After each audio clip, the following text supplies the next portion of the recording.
માંડવી દરિયા કિનારે water balloon તથા રાફ્ટિંગ બોટ ચલાવતા શ્રમિકોની રોજીરોટી છીનવાતા મામલતદાર કચેરીએ રજૂઆત।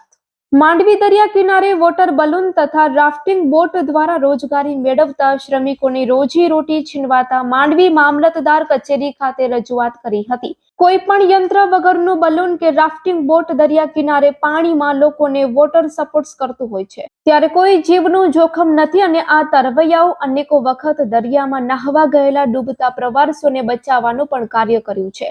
ત્યારે તરવૈયાઓની રોજીરોટી છીનવાતા માંડવી મામલતદાર કચેરી ખાતે આવેદનપત્ર આપી રજૂઆતો કરી હતી, જે સંદર્ભે તાલુકા કોંગ્રેસ પ્રમુખ ખેરાજભાઈ ગઢવીએ વિગતો આપી હતી। જો તંત્ર દ્વારા 2 દિવસ પહેલાં જે બોટો જે છે એને બંધ કરવામાં આવી છે અને બલૂન છે એને પણ બંધ કરવામાં આવ્યો છે અને આમાં કારણ એવું દર્શાવવામાં આવ્યું છે કે ભાઈ અહીંયા નુકસાન થાય, પણ આ જે બોટો છે એ યાંત્રિક બોટો નથી અને અહીંયાથી ચાલતી બોટો જે કોઈ યાંત્રિક જે એન્જિન વગરની બોટો છે, બલૂન છે એ પણ કાંઠા ઉપર જ જે ઘોટણસામાં પાણી ઉપર જ જતું હોય, અંદર જતું નથી, એટલે આમાં કોઈ નુકસાન થાય એવું છે નહીં। અને આ બાબતે આની રોજીરોટીનો જે પ્રશ્ન છે અને આમાં કોઈ ગંભીર પ્રશ્ન ઊભો થતો નથી, તો મામલદારશ્રીને રજૂઆત કરો કે ભાઈ આને તમે જુઓ કે આમાં કોઈ ગંભીર પ્રશ્ન ઊભો થાય એવું નહીં, કોઈ જાનમાલની નુકસાની થાય એવું નથી અને આને જોઈ અને આ લોકોને તમે રજા આપો તો એના લીધે આ ઘણા એવા કુટુંબો છે જે એના ઉપર રોજીરોટી મેળવી રહ્યા છે અને આ લોકોને તમે જે ગણો છો એ પ્રકારની કોઈ જોખમી પ્રવૃત્તિ કરતા નથી અને આ લોકો એવા છે કે જે ભવિષ્યમાં પણ જે ભૂતકાળમાં પણ જે બનાવો બન્યા છે બુડવાના, તો એમાં પણ આ લોકોએ આ તરવૈયાઓ છે, વાઘેર જ્ઞાતિના લોકો છે, તરવૈયાઓ છે, દરિયાના જાણકાર છે, એટલે ડૂબેલા વ્યક્તિઓને પણ એ લોકોએ બચાવેલા છે અને આ બોટોથી ક્યાંય પણ કોઈ જાનહાનિ થઈ હોય એવો કોઈ પણ બનાવ નથી। તો મામલદારશ્રીને એવી રિક્વેસ્ટ કરીએ છીએ કે તમે પ્રશાસનને બી અમે રજૂઆત કરીએ છીએ કે ભાઈ તમે આ લોકોનો રોજીરોટીનો પ્રશ્ન છે તેવી રીતપણે ઉકેલ કરો અને યોગ્ય એના માટે કાર્યવાહી કરો। જો સાચી પરિસ્થિતિ જાણ્યા વગર આ નિર્ણય લેવાનો છે એ હું અહીંયાથી તમારા માધ્યમથી હું કહું છું કે કોઈ પરિસ્થિતિ જોયેલ નથી કે ભાઈ તમે આ પરિસ્થિતિ શું છે, શેનાથી આ બધું કરી રહ્યા છે।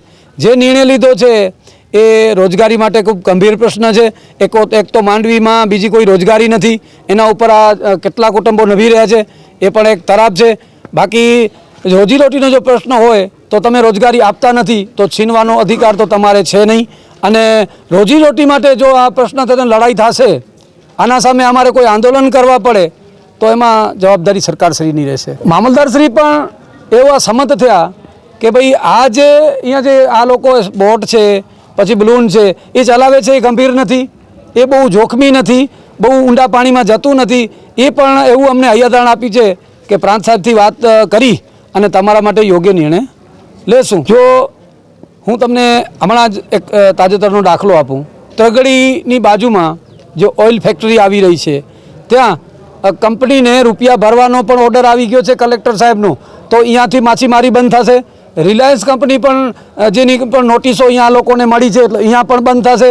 અરે અહીંયા વર્ષો જૂના માણસો જે ખેતી કરે છે, જેનો 7/12માં નામ બોલે છે, એવા વ્યક્તિઓને કે તમે ખાલી કરો, આ સરકારશ્રીની જમીન છે એમ કરીને દબાવીને માણસો કનેથી આ જમીન હડપ કરી રહ્યા છે। તમે ક્યાંય પણ એવો દાખલો જોયો નહીં હોય કે ખેડૂતોને 1 વીઘો પણ ક્યાંય જમીન આપી હોય, 1 એકડ ક્યાંય જમીન આપી હોય એવો તમે દાખલો બતાવો। અને હજારો એકરની સંખ્યામાં કંપનીઓને આ સરકાર ભેટ ધરી રહી છે, ખૂબ ગંભીર બાબત છે। અને માંડવીની જે પ્રજા છે, જો રોજીરોટી અહીંયા નહીં મળે, અહીંયાનો ધંધો કરવાનો જો એને હક નહીં મળે તો એ જાશે કે છેલ્લે હિજરત કરવી પડશે અને વર્ગ વિગ્રહ ઊભો થાય। એનાથી અમે સરકારને ચેતવીએ છીએ અને એના માટે અમે કોઈ ચૂપ નહીં રહીએ, એના માટે જે લડાઈ લડવી હશે લડાઈ લડશું। પણ સરકારશ્રીને પહેલાં તો અમે વિનંતી કરી છીએ કે આજે અહીંયાના સ્થાનિક જે લોકો છે રોજીરોટી મેળવવા માટે અધિકાર છે, એ લોકોને તમે રોજીરોટી આપતા તો નથી પણ છીનવવાનો કોઈ અધિકાર નથી। એટલે મામલદારશ્રીને અમે કહીએ છીએ, પ્રાંત સાહેબને અમે કહીએ છીએ કે આનો પ્રશ્ન તમે જલ્દી ઉકેલો એવી અમારી માગણી છે। જો આ ખૂબ ગંભીર અન્યાય છે, સરકાર એક બાજુ દબાણ હટાવતો છે અને આ જે છે ટેન્ટ સિટી ઊભી કરી એ ખૂબ ગંભીર બાબત છે। હિન્દુ સ્મશાન ગૃહ છે ત્યાં આ લોકો અહીંયા માંડવીના લોકો પણ ત્યાં ભેગા થયા હતા કે ભાઈ આ રીતે જો સ્મશાન ઉપર જો દબાણ કરવામાં સરકારશ્રીનું પણ દબાણ છે ત્યાં કે ભાઈ આ તમે કોઈ પણ જ્યાં સ્મશાન છે બાળકોનું સ્મશાન હોય કે આ હિન્દુ સ્મશાન ગૃહ છે એના ઉપર દબાણ કરવામાં આવ્યું છે. તંત્ર દ્વારા વલા ડોલાની નીતિ કરી નાના માણસોને જૂટવી લીધું છે અને મોટા માણસોને છૂટ આપવામાં આવી છે. એ પ્રકારનું તંત્રનું વલા ડોલાની નીતિ છે એ ખૂબ ગંભીર બાબત છે અને સરકારશ્રીને તુરંત રીતે હું તાત્કાલિક ધોરણે કહું છું કે આ લોકોની જેની રોજગારી છીનવામાં આવી છે અને વૈકલ્પિક વ્યવસ્થા કરવાની જવાબદારી સરકારશ્રીની છે. એમાં બંધારણમાં પણ એનો અનુચ્છેદમાં પણ લખેલું છે કે કોઈ પણ વ્યક્તિ રોજગારી મેળવતો હોય તો એના માટે સરકારશ્રીની જવાબદારી હોય છે. જો માછીમારોએ પણ એવું કહે છે કે કોઈ ત્યાં મોટી જગ્યા એ કબજે કરી લે એ વ્યાજબી વસ્તુ નથી. બધાને ન્યાય મળવું જોઈએ. એક જગ્યાએ તમે એક વ્યક્તિ મોટી જગ્યાએ કવર કરી બેઠો હોય, બીજો વ્યક્તિઓને ઊભવાનો પણ ચાન્સ ન હોય તો એ ખૂબ ગંભીર બાબત છે. એમાં છે ને તમામ વ્યક્તિઓને ત્યાંના ધંધાર્થીઓને સમજવું જોઈએ. આપણી નૈતિક ફરજ સમજવી જોઈએ કે ભાઈ આ પ્રકારે કરશું તો આપણા નાના ભાઈઓ બીજો ક્યાં કમાશે. એટલે આમાં નૈતિકતાનું ધોરણ પણ આવે છે. આપણે રોજીરોટી માટે હકદાર છીએ તો બીજો વ્યક્તિ પણ આના માટે એ રોટી મેળવવા માટે હકદાર છે. તો એ ગંભીર બાબત છે. એના માટે પણ કદાચ અમારે ત્યાં સ્થાનિકે જવું પડે તો આ લોકોને પણ અમે સમજાવી અને આ પ્રશ્ન પૂરો કરશું. જો તમે હું પહેલાં પણ મેં કીધું છે કે આ જે બલૂનવાળા છે યાંત્રિક જે યંત્ર વગરની બોટો છે જે એમ જ ચાલે છે એ બોટો ઘૂંટણસમાં પાણીથી અંદર જતી નથી તો કોઈ અકસ્માત થવાનું કોઈ ભય નથી. અને હું માનું છું ત્યાં સુધી આ જે નાના માણસો છે એ ક્યારે પણ કોઈનાથી કોઈ અન્યાય કર્યું હોય કે આ તો જે ડૂબતા માણસો છે પ્રવાસીઓ છે એને બચાવ્યો છે આ લોકોએ, એવા દાખલા છે. એની નોંધ લેવી. કદાચ કોઈ એકાદ કોઈ ઘટના બની હોય અને કોઈને એકાદ કોઈ બહારનો માણસ કોઈ કરી ગયો તો એના એના ઉપર કોઈ એફઆઈઆર થઈ નથી. આ કોઈ ગંભીર ઘટના નથી. આ લોકોએ તો આવતા પ્રવાસીઓ છે એને બચાવવાના પ્રયત્ન કર્યા છે, એને મદદરૂપ થવાના પ્રયત્ન કર્યા છે. એટલે આ લોકો બીચ ઉપર એક રખેવાળની જેમ આ માણસો રહ્યા છે એવી હું આથી ખાતરી આપું છું. અમે બધા આજે જે પવનચક્કી ઉપર ધંધાર્થીઓ છે નાના એ બધા લોકો ખેરાજભાઈ, આસિફભાઈ વગેરે એસોસિએશનના પ્રમુખો, મંડળીના પ્રમુખો બધા લોકો મામલતદાર પાસે એવી રજૂઆત કરવા માટે આવ્યા છીએ કે જે નાના ધંધાર્થીઓ છે એની પાસે કોઈ યાંત્રિક બોટો નથી અને ઘૂંટણસામાં પાણી ઉપર જ અહીંયા ફેરવતા હોય છે એટલે એમાં અકસ્માતનો પણ કોઈ ભય નથી. અને જે લોકો છે એ લોકો તમે ખ્યાલ હોય તો કચ્છ આખામાં તળાવ હોય કે દરિયો હોય જ્યાં પણ માણસો ડૂબે છે તો એની લાશો પણ આ લોકો કાઢે છે.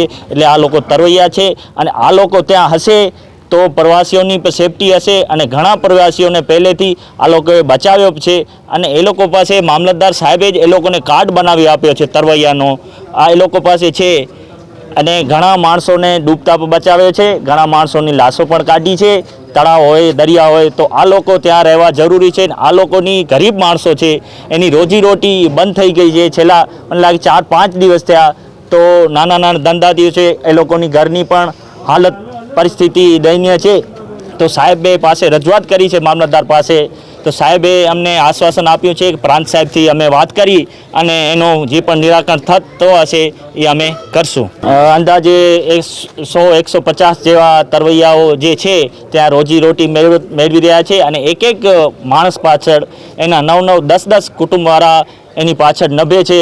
તો તમે અંદાજ લગાવી 1000થી 1500 લોકોની જે રોજીરોટી છે એ છીનવાઈ જાય છે એના કારણે. અને એમાં જે બોટો છે એ લોકો પાસે એ 110% કોઈ બનાવ બન્યો નથી. અને આવી બોટો જે છે યાંત્રિક એન્જિન વગરની તો એમાં ડૂબવાનો કોઈ ચાન્સ જ નથી.